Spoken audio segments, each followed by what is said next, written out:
आप सबों को प्रेज द लॉर्ड। हम विश्वास करते हैं कि आप सब अपने घरों में स्वस्थ होंगे, खुश होंगे, क्योंकि हमारा प्रभु बहुत ही अच्छा और भला परमेश्वर है। आइए हम मिलकर अपने प्रभु का धन्यवाद करें। हम धन्यवाद करें प्रभु का, क्योंकि वो धन्यवाद के योग्य है, वो स्तुति और आराधना के योग्य परमेश्वर है। हम धन्यवाद करें ये जानते हुए कि इस लॉकडाउन पीरियड में हम सब अपने घरों में कैद हो सकते हैं, परंतु परमेश्वर का वचन कैद नहीं है, वो स्वतंत्र है।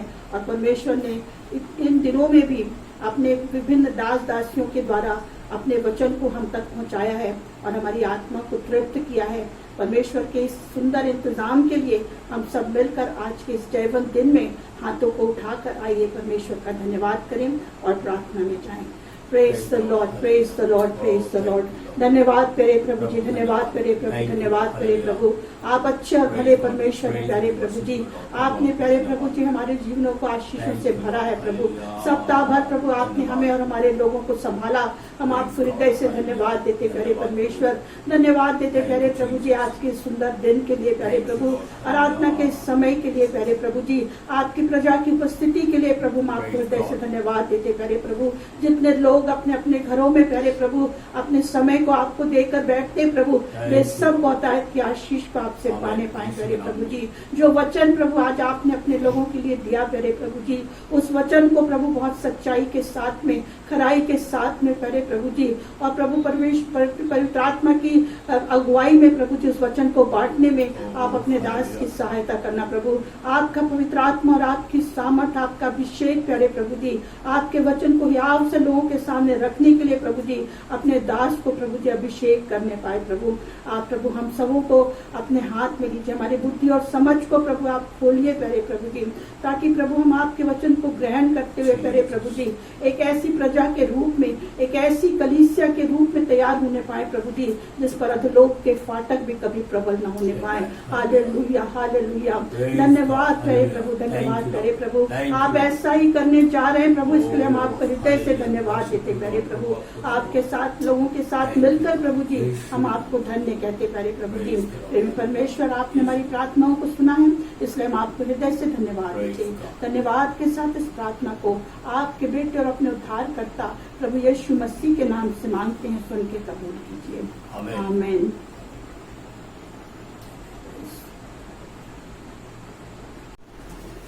उद्धारकर्ता यीशु मसीह के सामर्थ्य नाम में आप सभी भाई बहनों का मैं अभिवादन करता हूँ।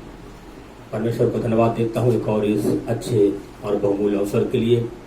हमारे जीवन में प्रभु ने अनुग्रह का एक और सुंदर मौका दिया कि हम प्रभु के पवित्र चरणों में बैठ करके परमेश्वर के वचनों के द्वारा आशीषित हो सकते हैं और अपने आत्मिक जीवन में उन्नति को प्राप्त कर सकते हैं। इसके लिए दिल की गहराई से मैं परमेश्वर को धन्यवाद देता हूँ। परमेश्वर का धन्यवाद हो, जैसे जैसे हम एक एक दिन करके आगे बढ़ते जाते हैं और जैसे जैसे एक एक दिन व्यतीत होता जाता है, हम प्रभु यीशु मसीह के द्वितीय आगमन के करीब हम पहुंचते चले जा रहे हैं। हम परमेश्वर का मिलकर धन्यवाद करें। बेशक हम चर्च में सामूहिक रूप में एकत्रित होकर के आराधना नहीं कर पा रहे हैं, लेकिन परमेश्वर का धन्यवाद हो, प्रभु यीशु मसीह हर जगह पूरे विश्व में अपनी कलीसिया को तैयार कर रहा है। और एक बात मैं निश्चित रूप से कह सकता हूँ, God is moving as never before around the world. सारी दुनिया में परमेश्वर और पवित्र आत्मा जिस प्रकार इसके पहले कभी भी नहीं मंडराया, उससे कहीं बढ़ करके इन अंत के समय में पवित्र आत्मा पृथ्वी के छोर तक हर कहीं मंडरा रहा है। इसके लिए हम सब मिलकर के परमेश्वर को धन्यवाद करें, क्योंकि प्रभु यीशु मसीह अपनी कलीसिया को बना रहा है और यीशु मसीह ने कहा कि मैं अपनी कलीसिया बनाऊंगा और अधोलोक के फाटक भी उस पर प्रबल नहीं होगा। कोविड-19 भले ही क्यों ना हो, लॉकडाउन क्यों ना हो, विषम परिस्थितियां कोई क्यों ना हो, लेकिन एक बात हम निश्चित रूप से जाने, कोई दुनिया की ताकत परमेश्वर के कार्य को और प्रभु की कलीसिया को आगे बढ़ने से नहीं रोक सकती, क्योंकि यीशु मसीह ने स्वयं कहा है अधोलोक के फाटक भी उस पर प्रबल नहीं होंगे। हम सब मिल करके प्रभु में हम आनंदित हो जाएं। वर्तमान समय में लोग इस बात का इंतजार कर रहे हैं कि कब अच्छे दिन आएंगे। लोग अच्छे दिन आएंगे सुनते चले आ रहे हैं, लेकिन लोगों को इंतजार है कब अच्छे दिन आएंगे। लेकिन मैं आज परमेश्वर के वचन के आधार पर इस बात को बताना चाहता हूं, जिस मोड़ पर आज ये संसार पहुंच चुका है, उस मोड़ से संसार को वापस लौटना मुश्किल ही नहीं लेकिन असंभव है। दुनिया की सारी परिस्थितियां, वर्तमान समय की हर एक आपदाएं, ये सारी बातें पूरे विश्व को उस दिशा की ओर ढकेल कर लेकर जा रही हैं जहां पर आने वाले समय में वन वर्ल्ड गवर्नमेंट होगा, वन रिलीजन होगा और उसके साथ ही साथ कैशलेस सोसाइटी का चलन हो जाएगा। और जैसा प्रकाशित वाक्य पुस्तक उसका 13 अध्याय उसका 18 पद में लिखा हुआ है, उस पशु के अंक के विषय में जिसका नंबर है 666, उस 666 के अंक के द्वारा बिना उसके छाप को लिए कोई भी लेन देन नहीं कर पाएगा। वो समय दूर नहीं है और उसकी प्रक्रिया तेजी के साथ संपूर्ण विश्व में बढ़ती चली जा रही है। ये सारी बातें इस बात को बताती हैं कि हमारा प्रभु यीशु मसीह का आगमन अत्यंत निकट है। अभी वर्तमान समय में थर्ड वर्ल्ड वॉर के बादल भी मंडरा रहे हैं और स्थिति यहां तक पहुंच चुकी है कि किसी भी समय में वर्ल्ड वॉर शुरू हो सकता है। लेकिन परमेश्वर का मिलकर के हम धन्यवाद करें उस जिसके पहले की सारी घटनाएं हो, प्रभु यीशु मसीह का आगमन हो जाएगा। प्रभु की कलीसिया बातों पर उठा ली जाएगी और इसके लिए हम में से हर एक को प्रभु के सामने तैयार रहना है। ये वर्तमान समय एक जागरण का समय है। वर्तमान समय हमारे लिए नींद से जाग उठने का समय है। वर्तमान समय अपने जीवन के अंदर में प्रभु से मुलाकात करने की तैयारी का समय है। ये वर्तमान समय हमारे जीवन में उठने का समय है, हमारे जीवन में एक बदलाव का समय है और हमारे जीवन में एक नई शुरुआत का समय है। और इसी के संदर्भ से आज मैं परमेश्वर वचन में आपको लेकर जाना चाहता हूँ यूहन्ना लिखित सुसमाचार उसका 5वां अध्याय, Gospel of John chapter 5 from verse 1 to 9, 1 पद से लेकर के 9 पद तक। इन बातों के पश्चात यहूदियों का एक पर्व हुआ और यीशु यरूशलेम को गया। यरूशलेम में भेड़ फाटक के पास एक कुंड है जो इब्रानी भाषा में बैतसदा कहलाता है। उसके 5 ओसारे हैं। इनमें बहुत से बीमार, अंधे, लंगड़े और सूखे अंग वाले पानी के हिलने की आशा में पड़े रहते थे, क्योंकि नियुक्त समय पर परमेश्वर के स्वर्गदूत कुंड में उतरकर पानी को हिलाया करते थे। पानी हिलते ही जो कोई पहले उतरता वह चंगा हो जाता था, चाहे उसकी कोई बीमारी क्यों न हो। वहाँ एक मनुष्य था जो 38 वर्ष से बीमारी में पड़ा था। यीशु ने उसे पड़ा हुआ देखकर और यह जानकर कि वह बहुत दिनों से इस दशा में पड़ा है, उससे पूछा, क्या तू चंगा होना चाहता है? उस बीमार ने उसको उत्तर दिया, हे प्रभु, मेरे पास कोई मनुष्य नहीं कि जब पानी हिलाया जाए तो मुझे कुंड में उतारे, परंतु मेरे पहुँचते पहुँचते दूसरा मुझसे पहले उतर जाता है। यीशु ने उससे कहा, उठ, अपनी खाट उठा और चल फिर। वह मनुष्य तुरंत चंगा हो गया और अपनी खाट उठाकर चलने फिरने लगा। परमेश्वर इन वचनों के द्वारा हम में से हर एक को आज आशीषित करने पाए। मेरा पूरा विश्वास है इस वचन के आधार पर जो कुछ आज हम पवित्र आत्मा की अगुवाई में सुनने जा रहे हैं, ये वचन हमारे जीवन में एक नए बदलाव को और एक नई शुरुआत को लेकर के आएगा। इसलिए हम सब प्रार्थना के साथ प्रभु की उपस्थिति में बैठ करके परमेश्वर के सामर्थ्य और जीवित वचन को सुने। यहाँ पर अभी हमने जो वचन पढ़ा, इस वचन में हम इस बात को देखते हैं कि यरूशलेम में भेड़ फाटक के पास में एक कुंड था। उस कुंड के चारों ओर 5 ओसारे थे, आरामगाह थे और उन 5 ओसारों में हर प्रकार के रोगी, बीमार वाले वहां पर जमा होते थे और हर प्रकार के, लंगड़ा हो, अंधा हो और सूखे अंग वाले और नाना प्रकार के बीमार वाले उन ओसारों में आकर के इकट्ठे होते थे और परमेश्वर के वचन के अनुसार उस कुंड के जल को स्वर्गदूत समय समय पर आकर के हिलाया करते थे। और जब कुंड का जल हिलाया जाता था, उस समय जो कोई सबसे पहले उस जल में उतरता था बाइबल बताती है वो चंगा हो जाता था। लेकिन ऐसे समय पर वो कुंड, जिसका कि इब्रानी भाषा में उसका नाम है बैतसदा, और बैतसदा का अर्थ होता है हाउस ऑफ ग्रेस, अनुग्रह का घर। इस अनुग्रह के घर के पास रहते हुए, उस अनुग्रह के घर में होते हुए, यहाँ पर एक व्यक्ति के बारे में लिखा हुआ है 38 साल से उसी स्थान पर, उसी दशा में बैठा हुआ है। ये किसी भी व्यक्ति के जीवन के लिए बहुत ही दयनीय दशा है। 1-2 साल नहीं, लेकिन 38 साल से एक ही स्थान पर, एक ही दशा में वो पड़ा हुआ है। और है कहां? अनुग्रह के घर में, हाउस ऑफ ग्रेस में, बिल्कुल करीब, जहां पर अनुग्रह भरा हुआ है, जहां पर अनुग्रह उमड़ रहा है। ऐसे स्थान पर रहते हुए भी यहाँ पर लिखा हुआ है 38 साल से एक व्यक्ति उसी स्थान पर, उसी एक दशा में बैठा हुआ है। परमेश्वर हमारे जीवन के अंदर कदापि नहीं चाहता कि हम एक ही स्थान पर ठहरे रहें। परमेश्वर हमारे जीवन के अंदर में नहीं चाहता कि हम एक ही स्थिति में, एक ही स्थान पर हम अटके रहें। लेकिन परमेश्वर की इच्छा यह है कि हम निरंतर आगे बढ़ते जाएं, आत्मिक जीवन में उन्नति करते जाएं, आत्मिक ऊंचाइयों पर उठते जाएं, उकाबों के समान हम उड़ते जाएं। ये परमेश्वर की इच्छा है। लेकिन यहाँ पर 38 साल से एक व्यक्ति उसी स्थान पर बैठा हुआ है। आज कितने मसीहों की दशा यही है, प्रभु को उन्होंने ग्रहण कर लिया है, लेकिन एक ही स्थान पर पाए जाते हैं, वे आगे बढ़ नहीं पा रहे हैं, उनकी आत्मिक दिशा एक ही सी पाई जाती है। लेकिन परमेश्वर आज हमारी जिंदगी में चाहता है कि हम अपने स्थान को, जहां पर हम कई समयों से एक ही स्थिति में, एक ही दशा में और एक ही स्थान पर हम जब पड़े हुए हैं, परमेश्वर आज चाहता है अपने जीवन के अंदर में उस स्थान को छोड़ करके हम आगे बढ़े। और इसीलिए आज के दिन हमारे जीवन के लिए बदलाव का दिन है। आज का दिन हमारे जीवन में एक नई शुरुआत करने का दिन है। आज का दिन हमारे जीवन के लिए एक ब्रेक थ्रू का समय है। हालेलुया, प्रभु का धन्यवाद करें।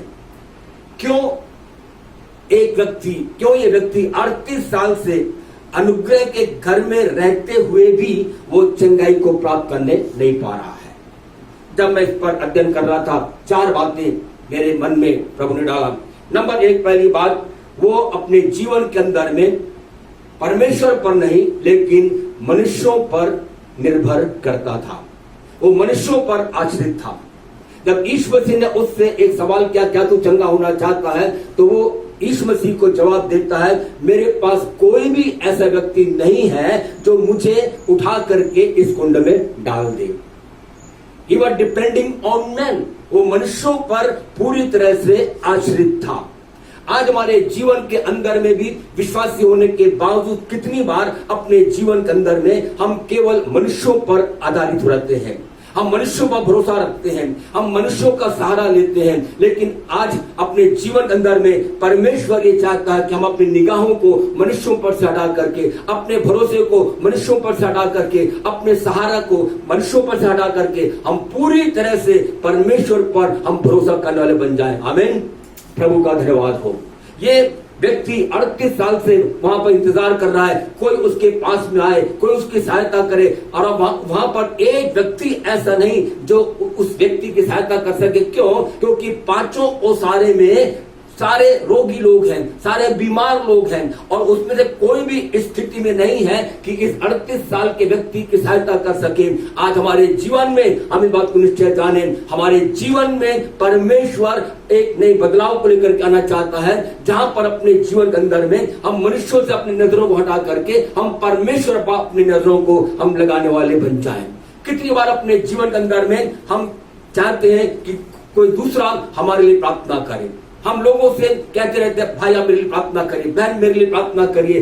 कितने लोगों से हम कहते रहते हैं कि मेरे लिए प्रार्थना करें, मेरे लिए प्रार्थना करें, मेरे लिए प्रार्थना करें। बेशक बाइबल इस बात को बताती है, हम में से हर एक को एक दूसरे के लिए प्रार्थना करना है, हम में से हर एक को एक दूसरे की प्रार्थना की आवश्यकता है। लेकिन गलती वहां पर होती है जब हम स्वयं प्रार्थना ना करें और दूसरे लोगों से अपेक्षा करें कि दूसरे लोग हमारे लिए प्रार्थना करते रहें, हमारे लिए प्रार्थना करते रहें, प्रार्थना में हम उठाते रहें, प्रार्थना में हमारी सहायता करते रहें। वहीं पर वो गलती होती है। जिस प्रकार ये व्यक्ति दूसरों पर भरोसा रखा हुआ है, कोई आकर के इसकी सहायता करे। आज हमारे जीवन के अंदर में हम सावधान हो जाएं। परमेश्वर चाहता है अपने जीवन के अंदर में हम किसी मनुष्यों पर नहीं, लेकिन परमेश्वर पर संपूर्ण भरोसा रखने वाले बन जाएं। Let it depend on God fully. अपने जीवन में हम परमेश्वर का सहारा लें। बाइबल में ये में पुस्तक उसका 17 अध्याय उसके 5 पद में ऐसा लिखा हुआ है कि श्रापित है वो व्यक्ति जो मनुष्य पर भरोसा रखता है और उसका सहारा लेता है। आज हम अपने जीवन के अंदर में परमेश्वर हमारी जिंदगी में ये चाहता है कि मैं और आप अपने जीवन के अंदर में मनुष्यों पर भरोसा रखना छोड़ करके,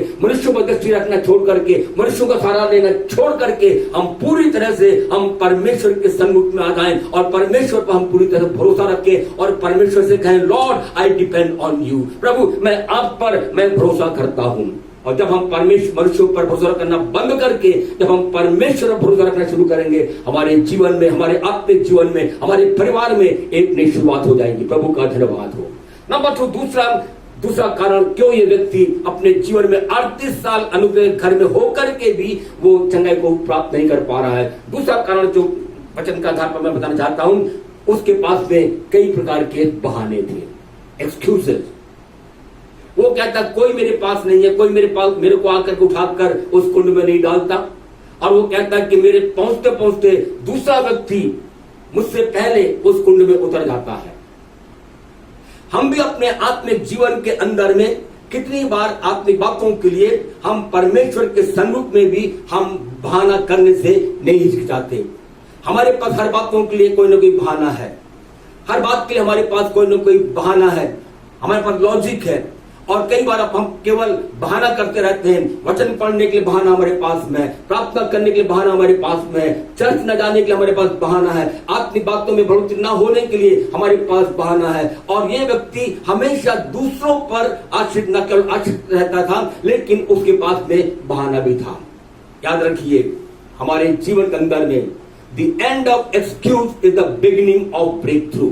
हमारे जीवन के लिए जब हम बहाना करना बंद कर देते हैं, वही हमारे जीवन में एक बदलाव का समय रहता है, वही हमारे जीवन में एक नई शुरुआत को लेकर के आता है। इसलिए आज परमेश्वर के इस वचन को सुनते हुए अपने जीवन के अंदर में आत्मिक बातों के लिए, परमेश्वर के लिए, आत्मिक उन्नति के लिए, प्रभु से मुलाकात करने के लिए, अपने आत्मिक जीवन की तैयारी के लिए हम बहाना करना बंद कर दें और हम पूरी तौर से प्रभु से कहें, प्रभु मैंने कई बार आत्मिक बातों के लिए मैंने आप बहाना बनाया, लेकिन आज से मैं बहाना बनाना बंद कर देता हूं। I will make no excuse from here on. आज के बाद से मैं कभी भी आपके सन्मुख में प्रभु मैं किसी प्रकार का बहाना नहीं बनाऊंगा। बहाना हमारे जीवन के अंदर में वास्तविकता से हमको दूर लेकर के जाता है। बहाना हमारे जीवन में, आत्मिक जीवन में हमको नीचे लेकर के जाता है। बहाने हमारे जीवन के अंदर में परमेश्वर की मान आशीषों को आने से रोक देती है और परमेश्वर ही चाहता है हम अपने जीवन के अंदर में हम बहाना बनाना बंद कर दें। कई बार हम अपने जीवन के अंदर अपनी सफलताओं के लिए, अपने पराजय के लिए, आत्मिक अवनति के लिए हम दूसरों पर दोष को मढ़ते हैं। ये 38 साल का जो बीमार है वो यीशु से कहता है कि मेरे पहुंचते पहुंचते दूसरा उस कुंड में मुझसे पहले उतर जाता है। वो सोचता है कि लोग उसके जीवन के लिए बाधक हैं। उस कुंड में ना उतरने के कारण वो दूसरों को, लोगों को वो दोषी ठहराता है। और कितनी बार ऐसे होता है, जैसे मैंने बताया, हम अपने जीवन के अंदर में अपने पराजय के लिए, अपने अवनति के लिए, अपनी असफलताओं के लिए, आत्मिक गिरावट के लिए और आत्मिक जीवन में उन्नति न कर पाने के लिए कई बार हम केवल मनुष्यों पर दोष लगाते रहते हैं। मैं उसके कारण मैं चर्च नहीं जा पाता हूं, उसके कारण मैं प्रार्थना नहीं कर पाता, उसके कारण मेरा आत्मिक जीवन की दशा आज ये है। याद रखिए, परमेश्वर के वचन के आधार पर मैं प्रभु का सेवक होकर इस बात को बताना चाहता हूं, अपने पराजय के लिए, अपनी असफलताओं के लिए, अपने अवनति के लिए हम किसी दूसरों पर दोष न लगाएं, लेकिन वो समय हमारे जीवन के लिए है। हम में से हर एक को अपने जीवन के अंदर में अपने आप को जांचना है। We need to search ourselves. अपने आप को, अपने जीवन को हम परीक्षण करने वाले बन जाएं, अपने जीवन को हम जांचने वाले बन जाएं और दाऊद के समान हम दिल की गहराई से इस प्रकार कहें, जैसा भजनकार कहता है, दाऊद कहता है भजन 51 उसके 10 पद में कहता है, हे परमेश्वर मेरे अंदर शुद्ध हृदय उत्पन्न कर और मेरे अंदर स्थिर आत्मा नए सिरे से उत्पन्न कर। दूसरों पर दोष लगाने के बजाय आइए आज हम दिल की गहराई से हम प्रभु से प्रार्थना करें, Lord create a clean heart in me, Lord renew my spirit है, मेरी आत्मा को आप रिन्यू करिए, मेरी आत्मा को आप नया बनाइए और मेरे हृदय को आप नया बनाइए। और याद रखिए, जब इस प्रकार दाऊद के समान हम प्रार्थना करेंगे, हमारे जीवन में निश्चित रूप से परमेश्वर एक नई शुरुआत को लेकर के आएगा। तीसरा कारण इस व्यक्ति के चंगे ना होने का यह है, वो अपने जीवन में थोड़ा आगे बढ़ता लेकिन फिर वापस लौटकर उसी स्थान पर बैठ जाता। यीशु मसीह से इस 38 वर्ष का जो रोगी है, उसने इस प्रकार कहा कि मेरे पहुंचते पहुंचते दूसरा व्यक्ति उस कुंड में उतर जाता है। इसका मतलब वो अपने स्थान को छोड़ करके उस कुंड की ओर तो आगे बढ़ रहा है, कुछ दूरी तक वो गया भी, लेकिन किसी कारणवश वो और आगे बढ़ नहीं पाया। दूसरे उतर जाते होंगे और हो सकता है शायद दूसरे व्यक्ति उसको पीछे ढकेल देते होंगे, लेकिन वो व्यक्ति थोड़ा आगे बढ़ता है, लेकिन उसके बाद वापस उसी स्थान पर, अपने स्थान पर, जिस स्थान पर वो बैठा हुआ था, उसी स्थान पर वो बैठा हुआ है। कितनी बार अपने जीवन के अंदर में जिस स्थान से प्रभु हमको निकालता है, हम वापस उसी स्थान पर लौटकर चले आते हैं। कितनी बार अपने जीवन के अंदर में जिन कामों को हमने छोड़ दिया, उन्हीं कामों को प्रभु के बीच चलने के कारण, छोड़ देने के कारण हम वापस उसी कामों को फिर से दोहराने लग जाते हैं। जिस स्थान को हमने छोड़ दिया, जिस स्थान से प्रभु ने हमको बाहर निकाल दिया, अलग कर दिया, उसी स्थान में हम वापस लौटकर आने लग जाते हैं। इस व्यक्ति के समान कितनी बार 38 साल में कितनी बार अपने स्थान को छोड़ करके वो आगे बढ़ता है, लेकिन वापस लौट करके उसी स्थान पर बैठ जाता है। यदि आज हमारे जीवन के अंदर में हमारी दशा, हमारी स्थिति इसी प्रकार है, हमने प्रभु को ग्रहण किया, हमने उद्धार प्राप्त किया, हमने अपने गंदे बातों को छोड़ दिया, गंदे कामों को छोड़ दिया, गंदे स्थानों को छोड़ दिया, उसके बाद हम कुछ दिन प्रभु में ठीक चल रहे थे, प्रभु के साथ हमारी अच्छी सहभागिता थी, हम प्रार्थना करते, वचन पढ़ते, सब कुछ करते हैं, आराधना करते, सब कुछ कर रहे हैं, लेकिन एक समय ऐसा आता कि जब हम वापस फिर उसी स्थान पर जहां से हम निकल कर हम बाहर गए, जिस स्थान से प्रभु ने हमको बाहर निकाल दिया, हम उसी स्थान पर उसी गलत बातों में, उसी गलत संगति में, उसी गलत कामों में हम लिप्त हो जाते हैं। लेकिन आज प्रभु हमारी जिंदगी में चाहता है हम उस स्थान को छोड़ करके हम निरंतर आगे बढ़ते जाएं, वचन रूपी कुंड में हम उतर जाएं। चंगाई हमारी है, आशीषें हमारी है, भलाइयां हमारी है, आनंद काल का जीवन हमारा है, हालेलुया। हर प्रकार की स्वर्गीय आशीषें हमारी है और प्रभु हमारी जिंदगी में यही करना चाहता है कि अपने जीवन के अंदर में हम कभी भी पीछे मुड़कर मत देखें, कभी भी पीछे मुड़कर उस स्थान पर वापस ना जाएं जहां से प्रभु ने हमको निकाल करके अलग किया है। ओ परमेश्वर का आत्मा आज हमारी सहायता करने पाए, हमारा जीवन उस स्थान पर पाया जाए जहां प्रभु चाहता है, हमारा जीवन उस दिशा में आगे बढ़ने पाए जहां पर परमेश्वर हमारी जिंदगी में चाहता है। इसलिए आज हम अपने जीवन के अंदर में एक फैसला करें, Lord I need change in my life. प्रभु मैं अपने जीवन में एक नई शुरुआत को चाहता हूं। कितनी बार मैं पीछे मुड़ गया, कितनी बार मैं उसी स्थान पर वापस लौटकर चला गया, लेकिन प्रभु आज आपके वचन को सुन करके मैं अपने जीवन को एक बार फिर से आपके हाथ में देता हूं। पवित्र आत्मा आप मेरी सहायता करिए ताकि मैं अपने जीवन के अंदर में कभी भी लौट करके मुड़ करके उस पुराने स्थानों पर, पुरानी बातों में मैं जाने ना पाऊं। प्रभु मुझ पर अनुग्रह करिए और तब परमेश्वर हमारे जीवन में एक नई शुरुआत को लेकर के आएगा और एक नए बदलाव को हमारे जीवन में लेकर के आएगा। चौथा कारण, ये व्यक्ति इसने सोचा कि शायद मैं अब कभी भी चंगा नहीं होऊंगा, मैं कभी चंगा नहीं हो सकता। 38 साल हो गए, 1-2 साल नहीं, 10 साल, 20 साल, 30 साल, 35 साल, 38 साल हो गए, एक लंबा समय, लेकिन अब शायद मेरे जीवन में अब कोई आशा नहीं। उसने हिम्मत छोड़ दिया, उसने अपने जीवन में आशा को छोड़ दिया और शायद ऐसा सोचता होगा अब तो मेरा जीवन ढलता चला जा रहा है, मेरी दशा बद से बदतर होती चली जा रही है, शायद अब मेरे जीवन में कोई उपाय बाकी नहीं रह गया है, आशाहीन हो गया और वो ये सोचता है कि मैं अब कभी चंगा नहीं होऊंगा। कितनी बार अपने जीवन के अंदर हम परमेश्वर के सन्मुख में भी हम यही सोचते हैं कि शायद अब मेरे लिए सारे द्वार बंद हो चुके हैं। कई बार हम ऐसा सोचते हैं कि शायद अब मैं चंगा नहीं होऊंगा। अब कई बार हम सोचते हैं शायद परमेश्वर मेरे लिए अब ऐसा काम नहीं कर सकता।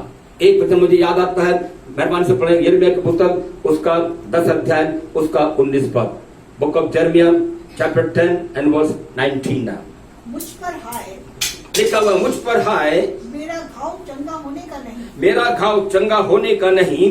कितनी बार हम ये सोचते हैं कि हम अपने आप को कोसते हुए हम कहते हैं कि अब शायद मेरा घाव चंगा नहीं होगा, अब शायद मेरे लिए कोई इलाज बाकी नहीं रह गया है, अब शायद मैं कभी अपने जीवन में उठ नहीं पाऊंगा, मैं कभी बढ़ नहीं पाऊंगा, मैं कभी आगे चलना नहीं पाऊंगा, मैं कभी अपने जीवन में कभी ऊंचा उठना नहीं पाऊंगा। कितनी बार अपने जीवन में हम निराशाओं के बादल के मध्य में हम घिर जाते हैं। और यहाँ पर लिखा हुआ है कि मुझ पर हाय मेरा घाव चंगा होने का नहीं। आगे फिर मैंने सोचा ये तो रोग ही है, इसलिए मुझको इसे सहना चाहिए, इसलिए मुझे इसे सहना चाहिए। देखिए शायद ये 38 साल का रोगी जो है इसी प्रकार वो कह रहा है कि मुझ पर हाय मेरा घाव चंगा होने का नहीं। और फिर वो सोचने लगा कि ये तो बीमारी है, ये तो रोगी है और इसलिए मुझे सहना पड़ेगा। कई बार विषम परिस्थिति में रहने के कारण, कई बार दुख तकलीफ और कठिनाइयों में से गुजरने के कारण अपने जीवन के अंदर में हम ये सोचते हैं शायद यही मेरे भाग्य में लिखा हुआ है। हम खूब प्रार्थना करते, बाइबल पढ़ते, सब कुछ करते हैं, लेकिन उसके बावजूद भी हमारी परेशानियां दूर नहीं होती हैं। और जब तक ये भाग्य में लिखा हुआ है वो तो मुझको भुगतना ही पड़ेगा, वो तो मुझे सहना ही पड़ेगा। No no no no no, आप गलत है भाई, आप गलत है बहन। यदि आप इस प्रकार सोचते हैं कि जब जो भाग्य में लिखा हुआ वो वही मुझको भुगतना ही पड़ेगा, ये आपका सोच गलत है। परमेश्वर हमारे जिंदगी में चाहता है कि अपने जीवन के अंदर में हम उस प्रभु के पास आ जाएं जो हमारी हर प्रकार की दशा को, हर प्रकार की परिस्थिति को बदलने की वो सामर्थ रखता है।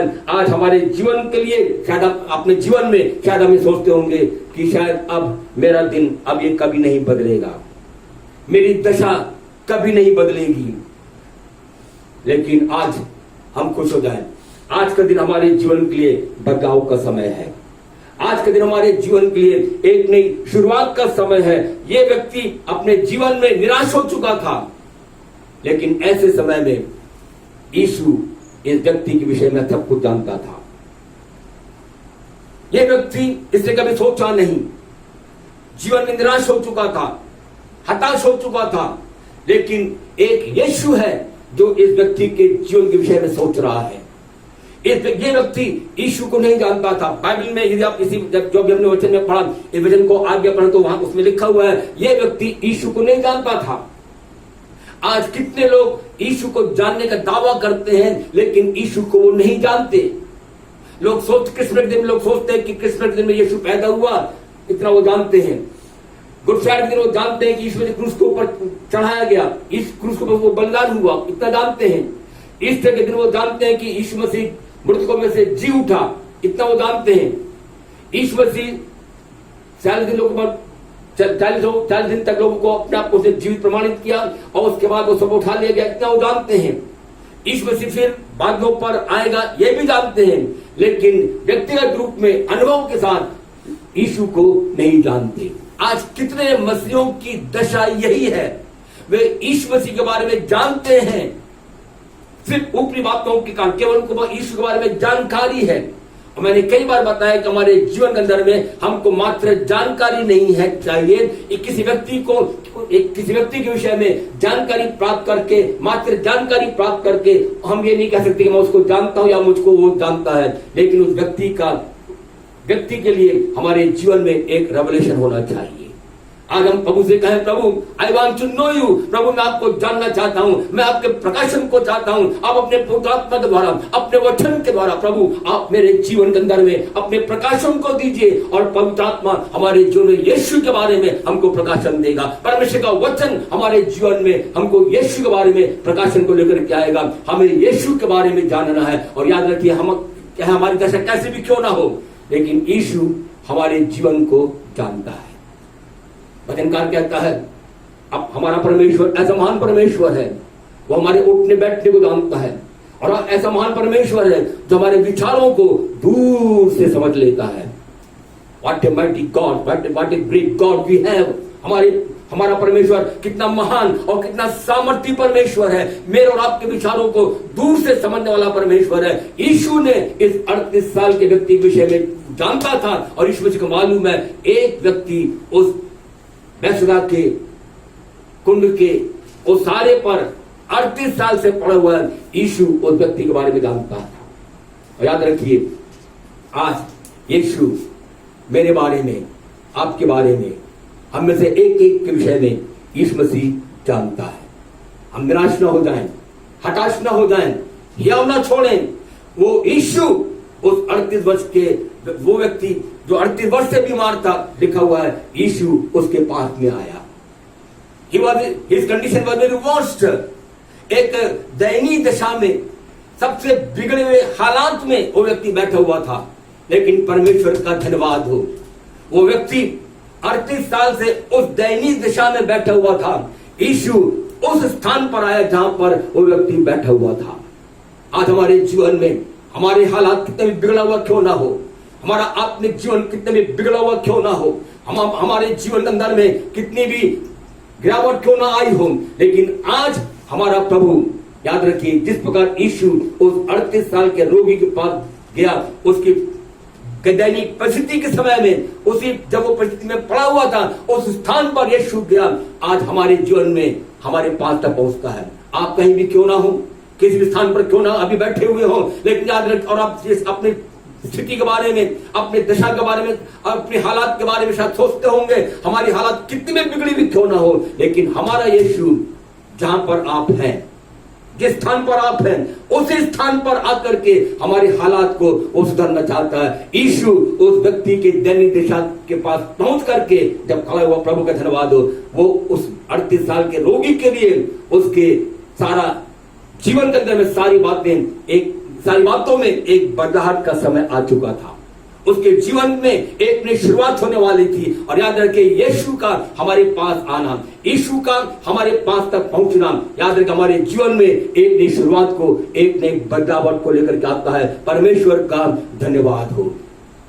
जब यीशु हमारे पास आएगा, एक बार फिर बताना चाहता हूं, हमारी दशा कितनी भी दयनीय क्यों ना हो, हमारी हालात कितनी भी बिगड़ा हुआ क्यों ना हो, जब यीशु आएगा, ओ प्रेज़ द लॉर्ड, हालेलुया, हालात बन जाते हैं, हालात सुधर जाता है, हमारे हालात बदल जाते हैं, हमारे हालात बदल जाते हैं, हमारे दिन बदल जाते हैं, हमारी परिस्थितियां बदल जाती हैं, हमारी दशा बदल जाती है, हमारी दिशा बदल जाती है। जीवन के अंदर जब यीशु आता है, हम किसी भी परिस्थिति में क्यों ना हो, लेकिन यीशु का आना हमारे जीवन में एक बड़े परिवर्तन को और एक नई शुरुआत को लेकर के आता है। हालेलुया, प्रेज़ द लॉर्ड, प्रभु का धन्यवाद हो और प्रभु के नाम की स्तुति हो। इतना ही नहीं, लेकिन जब यीशु वहां पर उसके पास में पहुंचा, यीशु मसीह ने एक सवाल किया। यीशु ने पूछा, क्या तू चंगा होना चाहता है?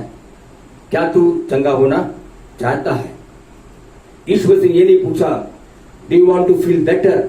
यीशु मसीह ने नहीं पूछा, क्या तू कुछ बेहतर महसूस करना चाहता है? ऐसा नहीं पूछा, लेकिन यीशु मसीह ने पूछा, क्या तू चंगा होना चाहता है?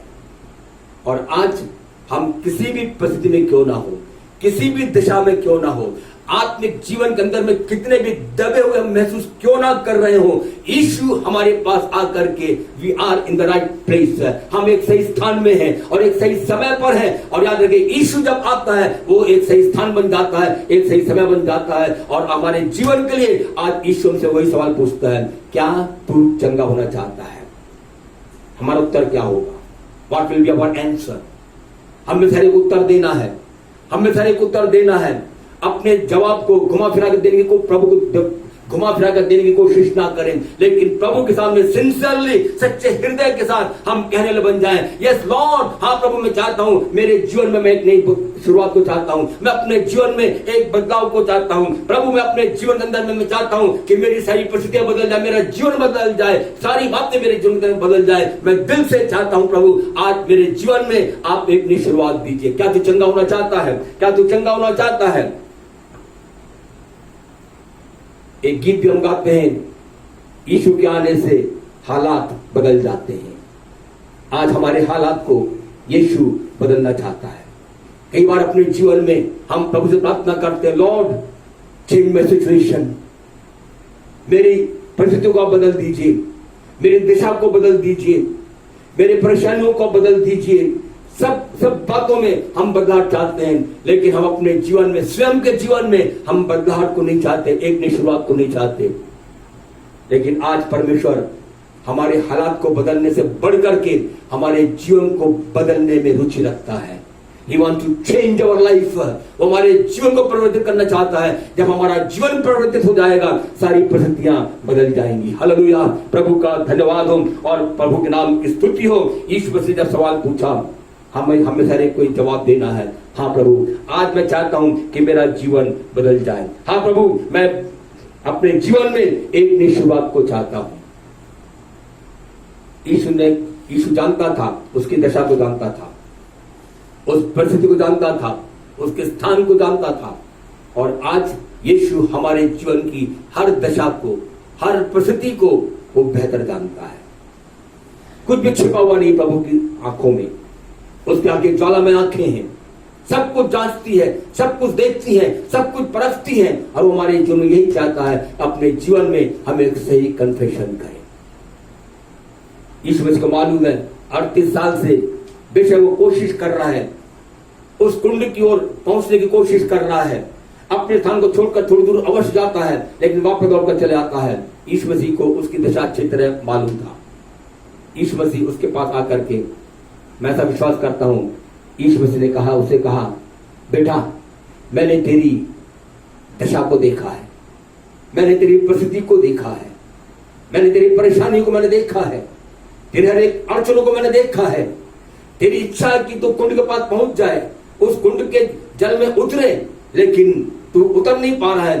लेकिन मैं जो जीवन का जल हूं, मैं जो बहते जल का सोता हूं, अब मैं तेरे पास आ चुका हूं। अब मैं तेरी समस्या का समाधान करूंगा, मैं तेरी परिस्थिति को बदलूंगा, मैं तेरी सहायता करूंगा, मैं तुझे चंगाई दूंगा, मैं तुझे पूरी तौर से मैं तुझे परिपूर्ण करूंगा।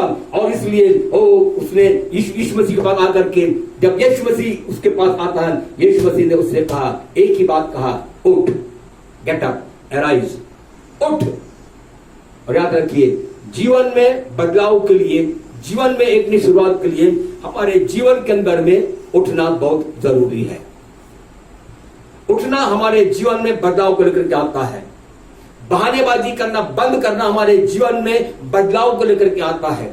जब अपने जीवन के अंदर में हम इच्छा रखते हैं, जब प्रभु हमसे पूछता है क्या तू चाहता है चंगा होना, जब हम प्रभु के सामने में एक से उत्तर देते हैं, हाँ प्रभु मैं चाहता हूं अपने जीवन में बदलना, मैं अपने जीवन में अपनी शुरुआत चाहता हूं, मैं अपने जीवन में चाहता हूं कि मैं आपकी उन्नति करूं, मैं आगे बढ़ूं, आपके दुल्हन के रूप में मैं तैयार हूं। तो याद रखिए, वही हमारे जीवन के अंदर में एक अवसर होता है प्रभु के सामने में बदलाव का, प्रभु के सामने में एक नई शुरुआत का। इसको मालूम है एक व्यक्ति ठहरा हुआ है, वेटिंग फॉर ए पर्सन। वो व्यक्ति 38 साल से जो बीमार था, वो इस बात का इंतजार कर रहा था, कोई मेरे पास आए, कोई नहीं आया। लेकिन यीशु उसके पास में आया। जब कोई हमारे दैनिक दशा में, हमारी विषम परिस्थितियों में जब कोई हमारे पास नहीं आता है, याद रखिए एक यीशु है जो हर परिस्थिति में हमारे पास आकर के हमारी सहायता करने के लिए तैयार है। कई बार हम प्रभु के सामने में, याद रखिए, कई बार अपने जीवन में we are waiting for God to come down to us। हम चाहते प्रभु हमारे पास उतर कर हमारे पास आ जाए। हमारी विषम परिस्थितियों में, हमारी समस्याओं में, जब आपने जीवन में हम उलझन में पड़े हुए हैं, हम चाहते हैं प्रभु हमारे पास आ जाए। तो याद रखिए, जब हम अपेक्षा करते हैं प्रभु हमारे पास आ जाए, परमेश्वर भी, यीशु भी हमारे जीवन में अपेक्षा करता है कि हम अपने जीवन में उठने वाले बन जाए। हमें उठना है। This is time to arise। ये समय उठने का है, ये समय उठने का है, ये समय उठने का है। और एक बार फिर मैं जोर देकर बात बताना चाहता हूं, ये समय हमारे जीवन में उठने का है। यदि अपने जीवन में ब्रेक थ्रू चाहते हैं, यदि अपने जीवन में हम एक नई शुरुआत चाहते हैं, यदि अपने जीवन में हम एक बदलाव को चाहते हैं, ये समय है अपने जीवन के अंदर में हम उठ खड़े हो जाएं। यीशु ने कहा गेट अप, यीशु ने कहा उठ। और आज वही यीशु मुझसे और आपसे भी कहता है उठ। हमारे जीवन में हमको उठना है, हमारे जीवन में हमको उठना है, हमारे जीवन में हमको उठना है। एक नई शुरुआत हमारे जिंदगी में अवश्य होगी जब हम उठेंगे। और पुत्र के जीवन में एक नया मोड़ तब आया जब उसने अपने जीवन के अंदर में ये निर्णय किया, फैसला किया, अब मैं उठ करके अपने पिता के घर में जाऊंगा। He arose from that place. उस स्थान से वो उठा।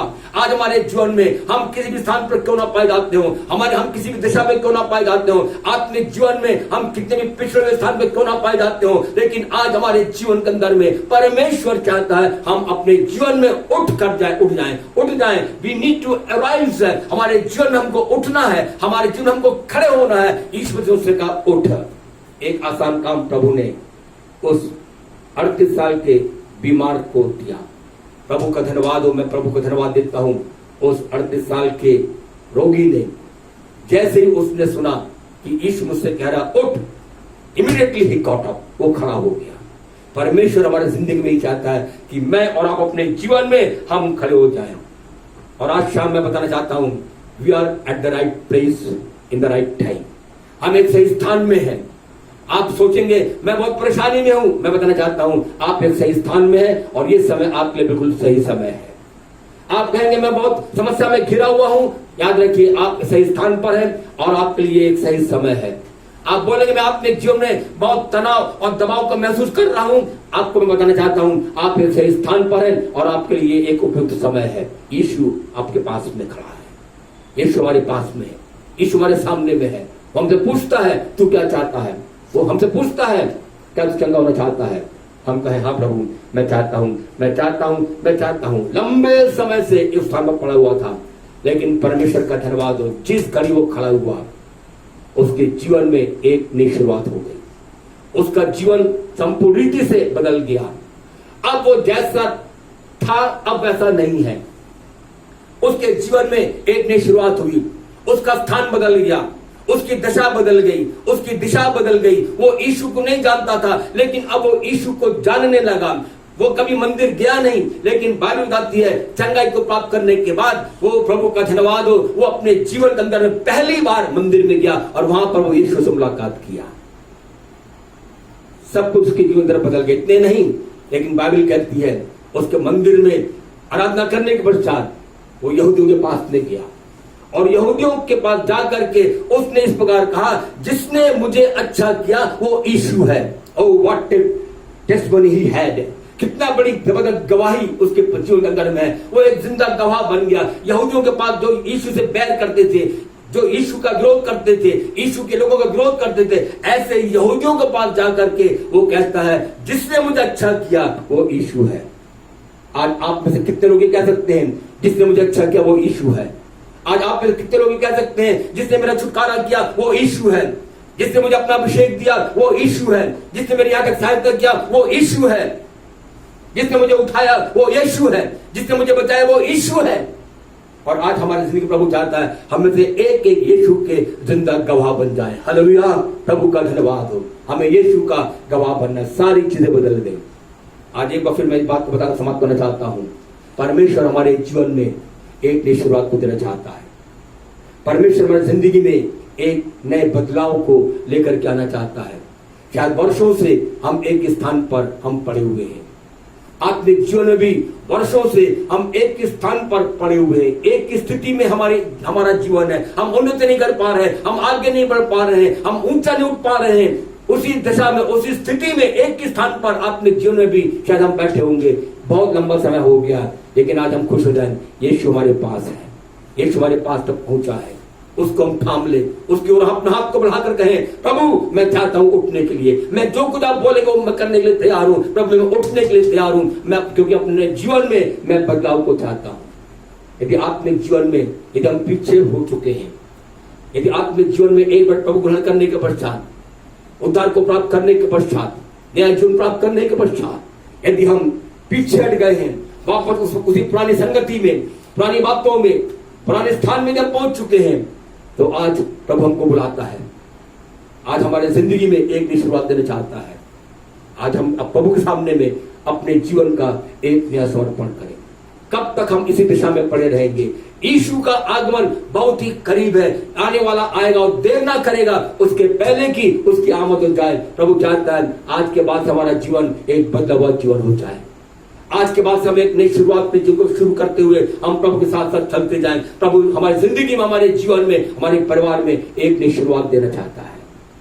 आइए अपने जीवन को हम प्रभु के हाथों में दें और प्रभु से कहें प्रभु मैं आपके पास आता हूं, आप मेरी सहायता करिए। आज मैं अपने जीवन में संपूर्ण रीति से अपने समर्पण करते हुए मैं चाहता हूं प्रभु एक बदलाव। मैं जिस स्थान में पड़ा हुआ हूं उस स्थान में मैं पड़ा नहीं रहना चाहता, लेकिन आज इसी समय प्रभु मैं आपके साथ आगे बढ़ना चाहता हूं। आप मुझे संभालिए। उस 38 साल का रोगी जो है, एक बात में प्रभु के एक वचन को सुन करके उसका पूरा जीवन, उसका पूरा भविष्य, उसका नियति, उसका डेस्टिनी बदल गया। आज वही काम परमेश्वर हमारे जिंदगी में करना चाहता है। प्रभु का आगमन बहुत निकट है। फिर बताना चाहता हूं, अच्छे दिन जो हमें छोड़कर चले गए वो कभी नहीं आएगा, लेकिन हमारे लिए, प्रभु के लोगों के लिए एक अच्छा दिन है। God is moving around the world. सारी दुनिया में प्रभु का आगमन मंडरा रहा है। ये एक अच्छा दिन का संकेत है। प्रभु का आगमन अतिशीघ्र होने वाला है। हमारे लिए अच्छे दिन की खबर है। प्रभु का आगमन होगा, प्रभु की कलीसिया बातें उठा ली जाएगी। हमारे जीवन के लिए एक अच्छे दिन की खबर है। ओ प्रभु का धन्यवाद हो। यीशु मसीह बादलों पर 7 साल रहने के पश्चात, प्रभु की कलीसिया 7 साल बादलों पर यीशु रहने के पश्चात जब इस पृथ्वी पर आएगा, हालेलुया, ओ ये हमारे जीवन के लिए एक अच्छे दिन की शुरुआत है। इस पृथ्वी पर प्रभु यीशु मसीह के साथ हम 1000 वर्ष के राज्य में प्रवेश करेंगे प्रभु के लोग। ये हमारे लिए अच्छे दिन की खबर है। अच्छे दिन प्रभु के लोगों के लिए आने वाला है, जो ये संसारिक रीति से नहीं, लेकिन प्रभु का धन्यवाद हो। परमेश्वर के साथ हमेशा हमेशा हमेशा हमेशा के लिए रहने का समय जो आने वाला है, ओ प्रभु का धन्यवाद हो, वो हमारे लिए अच्छे दिन का संकेत है। उस अच्छे दिन के लिए हमें हर एक जीवन का आवश्यक है। अपने जीवन में हमें नई शुरुआत करें। Lord, I want a new beginning in my life. प्रभु, मैं अपने जीवन में एक नई शुरुआत चाहता हूँ। प्रभु, आप मेरी सहायता करिए। परमेश्वर हमें सारे को इन वचन के द्वारा आशीष देने पाए, आइए हम सब प्रार्थना में जाएं। Praise God, thank you Lord. हम किसी भी स्थान पर क्यों ना हो, यदि अपने जीवन में हम सोचते कि मेरी दिशा बड़ी दयनीय हो चुकी है, मेरे हालात बिगड़ चुके हैं,